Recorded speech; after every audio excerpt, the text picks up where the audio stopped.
은혜가 우리 성도들 모두에게 함께하기를 예수님 이름으로 간절히 축원합니다. 교회는 이제 1월을 마감하면서 아주 분주하게 지내고 있습니다. 어제 저녁에는 또 재직 세미나 있었고, 오늘부터 이제 새가족 성경 공부도 시작하고, 또 주말에는 우리 또 새롭게 성경 공부 시작하는 그런 시간들이 있습니다.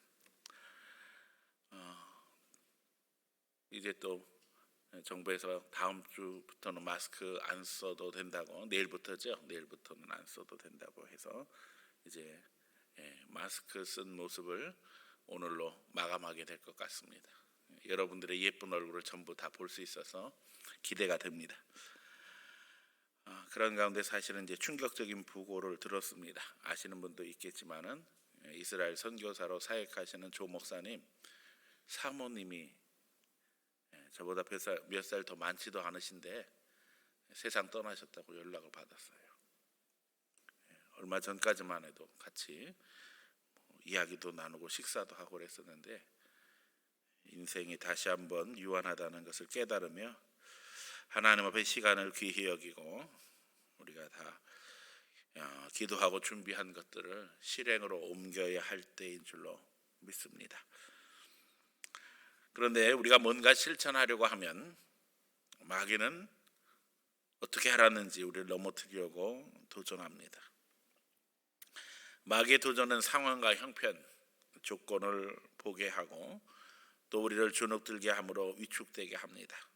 더 나아가서 타협하게 만들지요. 믿음 없는 10명의 정탐꾼처럼 부정적인 것만 보고 부정적인 말을 하게 하는 것은 마귀 역사입니다. 그들이 와서 말합니다. 그들이 장대에서 이제 우리는 그들 앞에 메뚜기와 같습니다. 그러니 어떻게 해야 한다는 겁니까? 포기해야 한다는 겁니까? 아니면 다시 애굽으로 가야 된다는 것입니까? 포기할 수도 없고 애굽으로 돌아갈 수도 없는 상황이었습니다.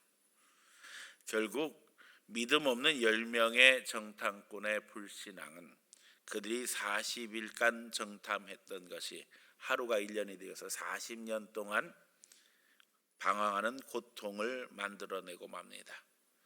오늘 우리 하루하루가 귀하다는 사실을 잊어버려서는 안 됩니다. 그런 가운데서도 우리가 잘 아는 것처럼 여호수아와 갈렙은 달랐습니다. 그들은 하나님이 약속하신 것을 믿었습니다. 결국 말씀 속에서 하나님의 약속을 믿고 전진하는 자만이 승리할 수 있습니다. 애굽에서 나온 그 수많은 사람들 가운데 여호수아와 갈렙만 가나안 땅에 들어가게 되었다는 것은 충격적인 일이죠. 하나님의 약속을 듣고 하나님이 약속하신 땅을 눈으로 바라보고도 하나님의 축복을 누리지 못한다는 것은 기가 막힌 일입니다. 어제 재직교육 주제가 장로교 역사였는데, 그 중에 이제 프랑스의 개혁교도들 위그노에 대한 이야기를 다시 한번 들여다보았습니다. 제네바에서 사역했지만 칼빈은 본래 프랑스 사람이고, 그래서 이제 칼빈은 원래 프랑스 위그노입니다. 위그노는 수많은 핍박을 받은 것으로 유명합니다. 당시 2,800만 명 중에 200만 명 정도가 위그노였는데, 수십만이 학살을 당하는 어려움 속에서 망명의 나선 자가 100만 명 정도 됐는데 그 중에 한 사람이 칼빈입니다. 2,800만 명 중에 200만 명, 얼마 안 되는 숫자인 것 같은데 가톨릭 교인들은 상당한 위기감을 느꼈습니다. 왜냐하면 200만은 보통 사람들이 아니었기 때문입니다. 모두 다 상당한 엘리트였습니다. 그들은 글을 읽을 줄 알았고 또 성경을 읽으면서 가톨릭 교회가 무엇을 잘못하고 있는지도 너무나도 잘 알았고, 예수님의 가르치심이 무엇인지를 알고 교회는 초대교회로 돌아가야 한다고 하는 원칙에 모두 다 동의하고 있었기 때문입니다. 결국 이런 변화 속에서 왕조가 바뀌는 일이 벌어지게 되는데, 새로운 왕으로 등극한 앙리 4세는 본래 개신교도였습니다. 엘리트들이 대대적으로 개신교를 받아들이고 새롭게 왕이 되어지는 앙리 4세마저 개신교도니까 이 카톨릭 교회의 저항이 보통 큰 것이 아니었어요. 그래서 결국에는 앙리 4세가 자기가 개종하지 않으면 도무지 왕으로서의 위치를 유지할 수 없을 것 같으니까 개종을 합니다. 그리고 나서는 이제 낭트 칙령이라고 아주 유명한 칙령을 발표하게 되는데, 그게 이제 프랑스의 어떻게 생각하면 종교의 자유를 인정하는 계기가 되죠. 그러나 그럼에도 불구하고 계속 이어지면서 개신교는 핍박받게 되어지고 망명자들은 계속되게 되어집니다. 하지만 중요한 것은 이 망명자들이 세계의 역사를 바꾸는 중요한 일을 하게 되었다는 겁니다. 그 중에 하나가 칼빈이죠. 독일로 가고 스위스로 가고 하란으로 가고 영국으로 가면서 근대화를 주도하고 산업화를 주도하고 정치혁명을 이루면서, 제가 늘 강조하지만 오늘 현대 민주주의와 또 자본주의를 만드는 중요한 역사를 이루게 되어집니다. 미국 독립에 있어서도 중요한 역할을 하게 되어집니다. 도전은 어느 시대나 누구에게나 있습니다. 심지어 본문에 있는 것처럼 예수님에게도 마귀가 시험하며 유혹했습니다. 그러나 예수님은 승리하셨습니다. 저는 주님이 승리하신 것처럼 우리도 승리하기 원하고, 특별히 이 승리를 이기고 난 후에 예수님께서 천사들과 함께 하셨던 것처럼 하나님의 은혜 가운데 천군 천사와 함께하는 우리의 삶이 되기를 소원합니다. 오늘 마귀 시험 이기기를 소원하면서 시험을 이기자라는 제목으로 말씀 증거하려고 합니다. 이 말씀 증거할 때 성령께서 여러분 심령에 말씀하시고 힘주시고 붙잡아 주시기를 예수님 이름으로 간절히 축원합니다. 첫 번째는 떡으로 살려 하지 말고 말씀으로 살려고 하자. 예수님께서 사역을 준비하시면서 40일 동안 광야에 나가서 금식하시게 됩니다. 그런데 40일이나 줄이신 예수님을 향해 마귀가 와서 이 돌로 떡을 만들어 보라고 이야기합니다. 제가 언제도 이야기했지만 이스라엘은 광야가 우리가 생각하는 사막과는 좀 다릅니다. 돌들이 그렇게 많습니다. 보통 사막은 모래가 많지요. 근데 꼭 주먹만한 돌들을 들어서 보면 적당히 구워놓은 빵하고 똑같습니다. 40일을 굶으면은, 아니 40일 안 굶어도 하루나 이틀만 굶어도 그게 다 빵으로 보일 것 같더라고요. 진짜로다. 제가 보니까 이러니 40일을 굶으면 마귀가 뭐라고 안 해도 그냥 지금 다 돌이 빵으로 보일 판이에요. 이게 이제 마귀가 와서 예수님께 그 돌들을 가리키면서 이 돌들을 떡으로 바꿔봐라. 우리 성경이 이제 떡으로 이렇게 되어 있지만 빵이죠. 빵으로 바꿔봐라. 유혹하는 것을 봅니다. 그런데 그때 예수님께서 사람이 떡으로만 살 것이 아니요 하나님의 입에서 나오는 모든 말씀으로 살 것이라 하시면서 마귀의 시험을 이겨내십니다. 우리가 하루나 이틀 혹은 열흘 그 이상 금식해 보신 분들이 있을 것입니다. 하나님이 힘 주시지 않으면 한 끼도 금식해서 이겨나간다는 것이 쉬운 일이 아니죠. 오늘 우리가 인생을 살아가면서 예수님이 말씀하신 것처럼 하나님의 말씀으로 승리해야 되는데 쉬운 일이 아닙니다. 우리에게도 같은 시험은 계속됩니다. 하지만 거기서 넘어지면 우리는 육신의 떡을 위해 사는 짐승 수준을 넘어서지 못할 거라는 거예요. 인간의 진정한 가치는 인간이 영적 존재라는 것에서부터 시작되어집니다. 영혼의 양식으로 성장하지 못하면 인간은 짐승 수준으로 살 수뿐이 없어요. 그러나 영혼의 양식으로 성장할 때 우리는 예수님을 닮아가는 성도로 하나님의 자녀로 믿음의 역사를 이룰 수 있다는 겁니다. 오늘 주님이 우리에게 요구하시는 것, 원하시는 것은 너무나도 분명합니다. 이 세상을 살아가면서 우리가 하나님의 자녀로 영적 능력을 이루고 믿음의 역사를 이루기 원하신다는 것입니다. 그저 세상의 종이 되어 물질의 종이 되어 살아가서는 안 된다는 거지요. 마귀는 아담과 하와에게도 먹는 것으로 유혹했던 것을 기억합니다. 선악과를 가지고 유혹했죠. 선악과를 먹는 날에는 하나님과 같아질 것이다. 오늘도 거듭나지 못한 인생들을 향해 마귀는 인간의 욕심을 자극하면서 유혹해서 자기 방법대로 끌고 가려고 합니다.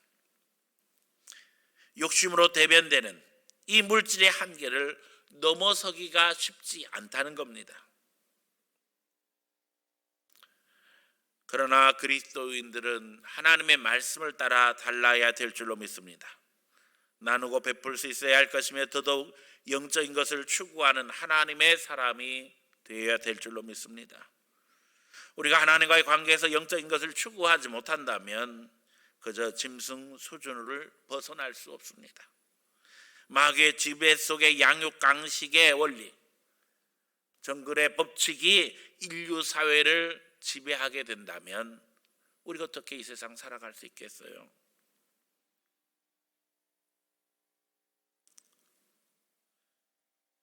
우리 신앙 선배들은 믿음 안에서 직업 소명서를 기초로 해서 자본주의를 만들어냈고 신앙적 기초에 근거해서 민주주의의 틀이 되어지는 대의민주주의를 완성시켰습니다. 그러나 말씀을 떠나고 인본주의에 의해서 지배받게 되어질 때 일어나는 온갖 부작용들을 지금 우리 눈으로 보고 있어요. 민주주의의 한계가 드러나고 있죠. 자본주의의 한계가 드러나고 있죠. 대정치를 통해서 정의가 왜곡되는 것을 우리 눈으로 목격하고 있습니다. 자본주의가 가난한 사람들을 핍박하는 것을 우리 눈으로 보고 있어요. 어째서 이런 일이 벌어졌는가? 하나님의 말씀을 떠나 있으니까 결국에는 민주주의도 자본주의도 한계 속에 빠질 수뿐이 없다는 거예요.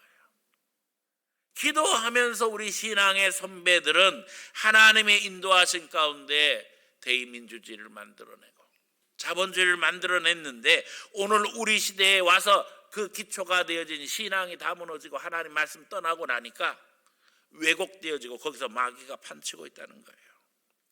영적인 눈으로 세상을 보며 하나님 앞에 기도하면서 우리는 분별하고 판단할 줄 알아야 할 줄로 믿습니다. 말씀으로 돌아가지 않으면 안 됩니다.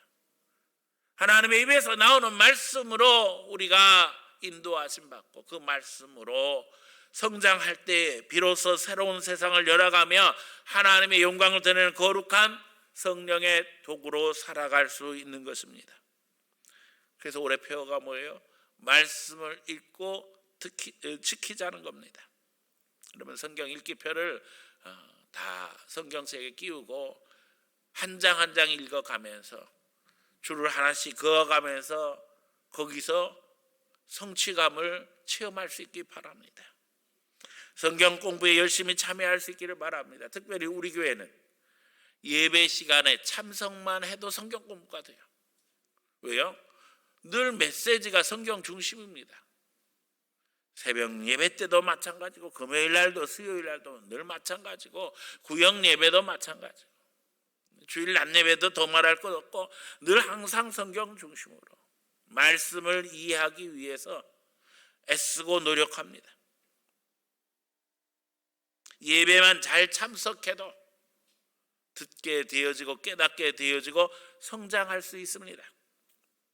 주님은 이스라엘 백성들에게 만나를 주심으로 하늘이 주시는 양식의 의미를 깨닫게 하셨고 예수님이 친히 생명의 떡이 되셔서 우리를 위해서 기꺼이 십자가에서 죽으심으로 말미암아 하나님의 은혜를 오늘도 가르쳐 주고 계십니다. 우리는 하나님이 주신 것들을 깨닫고 이제는 이것이 나만 위한 것이 아니라는 것을 알며 나누고 베풀고 그 의미를 다 하는 성도들이 되어야 될 줄로 믿습니다. 더 좋은 것을 채워주시되 나를 위한 게 아니라는 거예요. 우리를 통해서 저들을 온전케 하려고 하시는 하나님의 계획이 있다는 사실을 기억해야만 합니다. 하나님의 입에서 나오는 말씀으로 사시기를 바랍니다.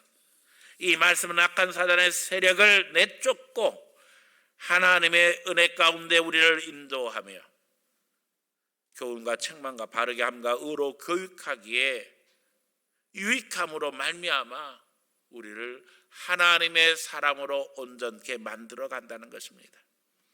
그러므로 말씀을 읽을 때마다 늘 기도하며 성령의 인도하심을 소원하되 읽을 때마다 내게 주시는 하나님의 음성, 하나님의 메시지를 들을 수 있는 성도들 되시기를 축원합니다. 무엇보다도 성도들이 주신 말씀 속에서 은혜를 나누고 그 말씀 붙잡고 함께 기도할 때 성령은 역사하십니다. 우리가 주일 낮예배에 참석해서 은혜를 받고 하나님 앞에 영광 돌리는 것도 중요하지만 신앙생활은 비로소 소그룹을 통해서 살아계신 성령의 은혜를 체험하게 되어 있어요. 하나님 앞에 감동받은 말씀으로 은혜를 나누고 함께 기도하게 되실 때에 응답의 역사를 눈으로 체험하게 될 것입니다. 그런데 문제는 말씀을 읽지도 않고 주목하지도 않고 실천하지도 않으면 메마른 아니 황폐한 신앙이 될 수뿐이 없다는 거예요. 그러니 증거할 것도 없고 간증할 것도 없고 감사할 것도 없는 심각한 상황으로 들어간다는 거죠. 여러분 말씀 속에서 살아야지만 하나님의 은혜를 누릴 수 있습니다.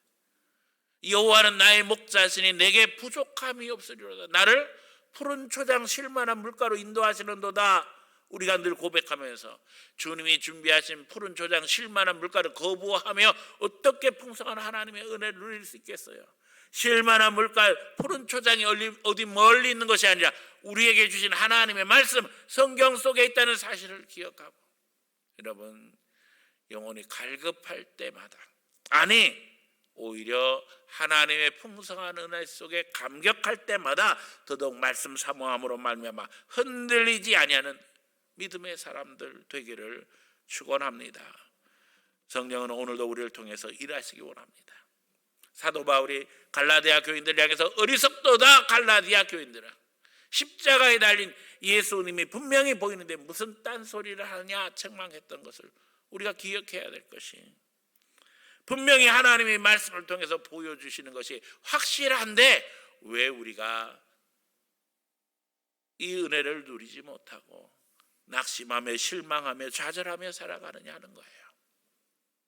하나님의 입에서 오는 이 생명의 말씀, 생명의 양식으로 힘을 얻음으로 말미암아 올 한 해 예수 이름의 역사를 이루는 귀한 성도들이 다 되어지기를 예수님 이름으로 간절히 축원합니다. 두 번째는 하나님을 시험하지 말라는 겁니다. 마귀는 또 와서 예수님을 향해 말합니다. 성전 꼭대기에 세우며 뛰어내려 보라고 이야기해요. 그러면서 네가 하나님의 아들이면 그의 사자들을 명하시리니 그들이 손으로 너를 받들어 발이 돌에 부딪히지 않게 하시리로다 하면서 예수님을 유혹합니다. 예수님이 하나님의 아들이신 건 너무나도 분명하지요. 예수님께서 성전 꼭대기에 떨어지신다면 천사들이 받아주실 것이다. 이런 시험이 올 때 우리는 어떻게 대처해야 될까요? 예수님께서 분명히 말씀으로 우리에게 이길 방법을 보여주고 계셔요. 주 너희 하나님을 시험하지 말라 하셨느니라. 오늘도 마귀는 우리로 하나님을 시험하게 만듭니다. 종교적 신비에 허우적거리는 수준에 머물도록 요행과 기적에 매달리게 합니다. 아니 성전 꼭대기에서 뛰어내릴 필요가 뭐가 있어요?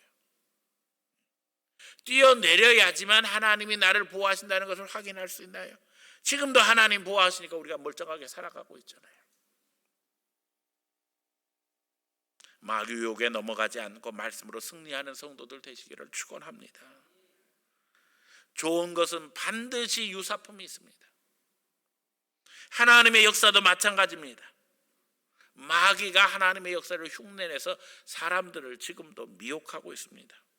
가짜 은사, 가짜 신비가 존재한다는 거예요. 마귀도 온갖 가짜 은사로 사람들을 유혹하고 있어요. 가짜 방언, 가짜 환상, 가짜 예언 분별하지 않으면 우리가 다 거기에 휘둘리는 거예요.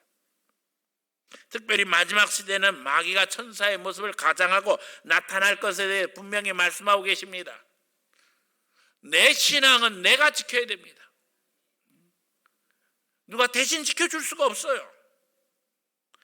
저는 성령의 은사에 대해 이야기할 때 가장 중요한 부분으로 성령의 은사를 사유하는 것이 바로 성령의 역사를 회방하는 것이다. 성령님을 회방하는 것이다. 이렇게 이야기합니다. 성령님의 사역의 목적성은 너무나도 분명합니다. 우리가 성령의 은혜를 체험함으로 감격하고 감사하는 그 수준이 아니라니까요. 하나님 주시는 이 은혜를 통해서 우리가 세상에 나가 빛과 소금이 되어지고 죽어가는 영혼들을 하나님 앞에 돌아오게 하는 게 하나님의 목적이에요. 예수 그리스도를 더 알게 하고 예수님의 몸된 교회를 그러므로 더 사랑하게 하고 아버지 하나님을 더 알게 함으로 말미암아 아버지 하나님의 사랑을 깨달아서 아직도 그것을 알지 못하는 영혼들이 하나님 앞에 돌아오게 하시는 것이 성령의 역사란 말이에요. 그게 목표예요. 근데 그걸 알지 못하고 그저 신비에 빠지게 하고 은사에 빠지게 하고 그 수준이 아니라니까요. 물론 하나님이 우리에게 신령한 은사를 더하시고 또 그 가운데서 하나님의 귀한 진리 속에서 기쁨을 누리게 하시는 것은 하나님의 축복입니다. 근데 마귀는 자꾸 그 수준에 머무르게 할 뿐만 아니라 머무르게 하는 것이 자기 수준을 벗어나게 할 때는 가짜 은사, 가짜 역사를 통해서 사람들 유혹함으로 말미암아 거기서 벗어나지 못하도록 사람을 붙잡아 맨다니까요. 우리가 아는 것처럼 이단들 속에서도 역사가 일어나는 거예요. 방언도 하고 환상도 보고 음성도 듣고 이런 역사들이 막 일어나는 거예요. 그러나 배후에는 누가 역사하는 거예요? 마귀가 역사하는 거예요. 왜? 천국 사역 방해하도록, 거기에 빠져서 나오지 못하도록, 지옥으로 끌고 가려고.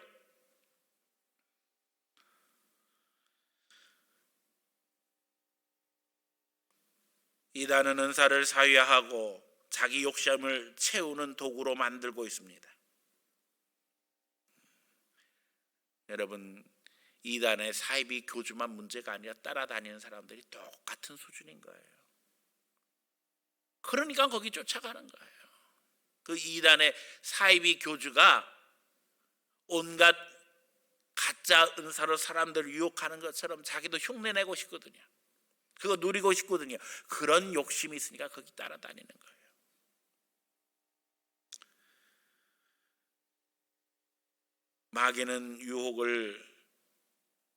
마귀는 지금도 개인과 공동체를 향해 끊임없이 유혹하고 있어요. 하나님의 이름을 망령되이 만들지 마시기 바랍니다. 내가 예수 이름으로 기도하는 것이 예수님의 이름을 우습게 만드는 것이 돼서는 안 된다는 거예요. 주님이 주신 이 강력한 은혜, 예수 이름의 권세를 우리에게 주시고 하나님의 자녀로 살아가게 하시는데 오늘 우리가 왜 마귀에게 이끌려서 마귀 방법을 동원하니 하는 거예요. 예수님 무엇과도 바꿀 수 없는 사랑으로 우리를 위해 십자가에 죽으셨고 부활하셨습니다. 지금도 성령을 통해 우리의 모든 것을 인도하고 계시는데 우리가 사리사욕에 눈이 멀어 행동하고 있다면 부끄러운 일이 되고 말 것입니다. 어려서 읽은 동화 중에 3가지 소원이라는 이야기가 있습니다. 여러분들도 다 잘 알 것입니다. 옛날 어느 숲에 몹시도 가난한 나무꾼 부부가 살고 있었습니다. 이 나무꾼이 하루는 큰 나무를 이제 지금 찢게 되어지는데 도끼질을 합니다. 요정이 나타나서 이 나무꾼에게 간청합니다. 제발 이 나무를 살려달라고. 그 요정의 간청을 듣고 나무를 살려주게 되는데 요정이 감사의 뜻으로 나무꾼에게 말합니다. 무슨 소원이든지 3가지를 들어주겠다.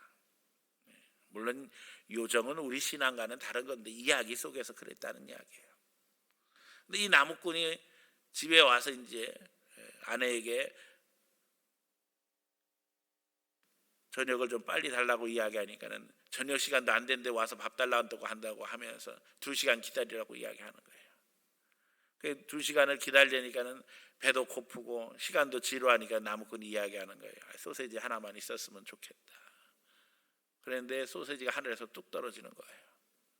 그 소세지를 먹고 앉아 있으니까 부인이 보고 당신 소세지는 어디서 났어? 그랬더니 나무꾼이 이야기하는 게 사실은 오늘 내가 숲속에서 나무 하다가 요정이 나타나서 제발 이 나무는 죽이지 말아달라고 부탁해서 그 부탁 들어줄 때 3가지 소원 들어준다고 했다고. 그랬더니 부인이 화가 나가지고서는 그 소세지 당신 코에나 붙었으면 좋겠다고. 그 코에 붙었잖아요. 3가지 소원 중에 몇 가지 써먹은 거예요?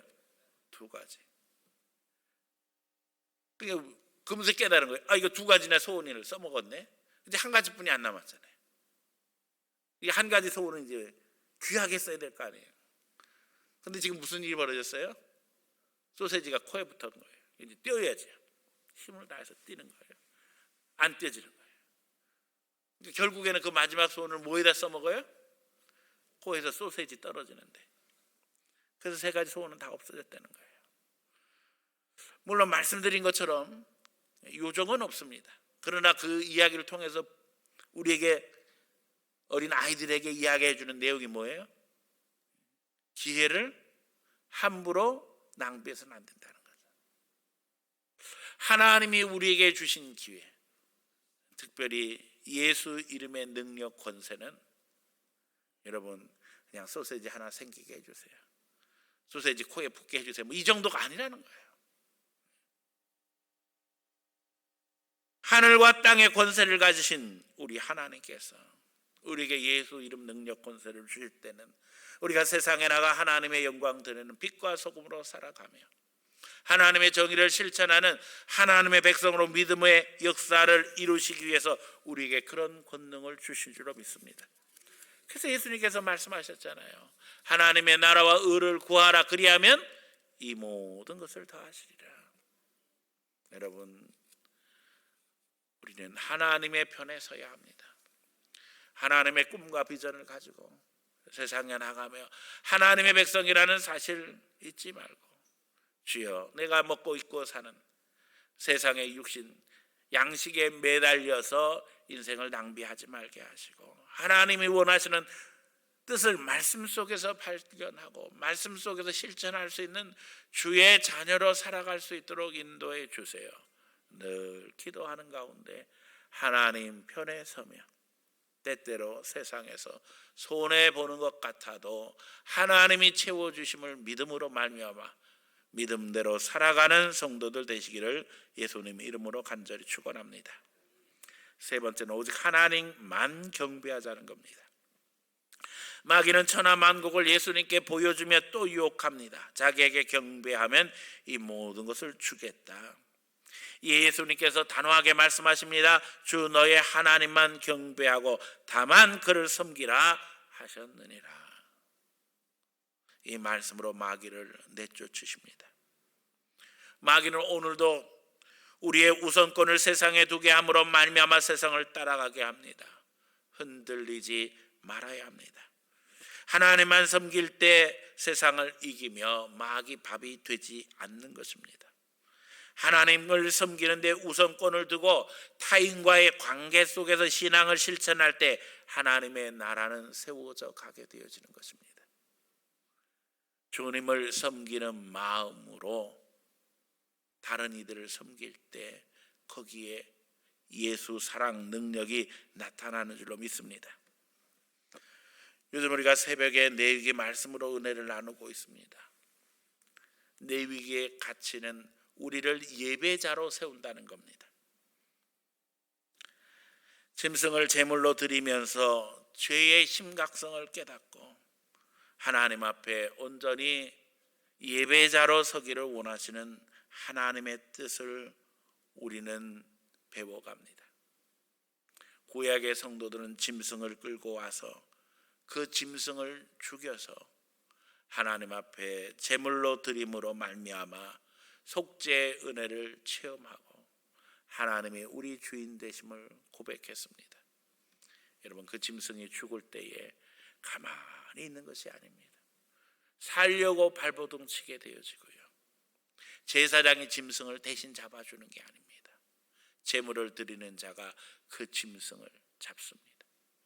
각을 뜨고 하나님 앞에 마땅히 드려야 할 기름들을 다 제거합니다. 여러분, 그 과정에서 예배자는 자기 눈으로 자기를 위해서 죽어가는 제물을 확인할 뿐만 아니라 만져야 합니다. 죽지 않으려고 발버둥 칠 뿐만 아니라 목숨이 끊어지고 난 후에도 심장은 벌렁벌렁 뜁니다. 그 가운데서 예배자는 두렵고 떨리지 않을 수 없지요. 주님은 그것들을 통해서 우리가 하나님 앞에 신앙의 심각성을 배워나가기를 원하셨어요. 이제는 우리가 더 이상 짐승으로 하나님 앞에 예배드리지 아니하고 예수 십자가 보혈에 의지해서 예배하는데, 예수님의 십자가에 죽으신 예수님이 보이지 아니하니까 우리의 마음은, 우리의 감격은 점점점 무뎌져 가고 있는 거예요. 레위기를 통해서 하나님이 제사의 방법들을 가르쳐 주셨어요. 하나님을 섬기는, 예배하는 방법을 가르쳐 주셨어요. 번제는 온전한 헌신이에요. 다 태워서 드리는 거예요. 소제는 곡식의 열매로 드리는 제사예요. 이 소제는 단독으로 드릴 수 없고 반드시 피 있는 제사 뒤에 더해지는 제사예요. 무슨 얘기예요? 우리가 예수 보혈로 구원받고 난 후에는 성령님이 원하시는 열매를 맺음으로 하나님 앞에 더 가까이 나갈 수 있다는 거예요. 또 화목제가 있습니다.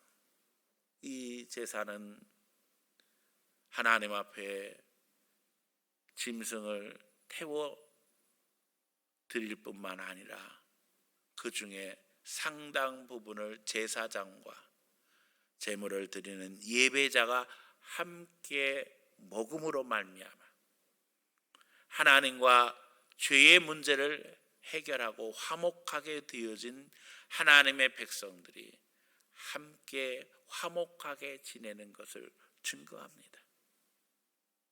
그 뒤에 속죄제는 계속되어지는데 이 속죄제에서 제사장도 예외가 될 수 없고 공동체도 예외가 될 수 없고 족장도 예외가 될 수 없고 개인도 예외가 될 수 없었어요. 속죄를 통해서 하나님 앞에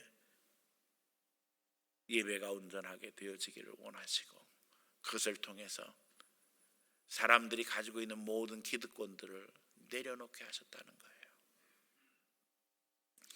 오늘 우리는 오직 하나님만 바라보고 예배하기 원합니다. 오직 십자가에 달리신 예수 그리스도만 바라보기를 원합니다. 그리고 이제 세상에 나가서 하나님의 자녀로 말씀으로 승리하기 원합니다. 예수 이름의 능력 권세로 하나님 나라를 이루기 위해 불의의 배후의 역사는 이 불의의 세력 사탄의 역사를 대적하는 성도들 되기를 원합니다. 우리 예수님께서 이기셨습니다. 예수님께서 우리에게 승리할 능력을 오늘도 주시며 오늘도 천군 천사와 함께하기를 원하고 계십니다. 말씀 안에서 예수님과 함께하며 예수 능력으로 무장해서 이제는 세상을 이기며 믿음의 역사를 이룰 수 있는 귀한 성도들 다 되어지기를 예수님 이름으로 간절히 축원합니다.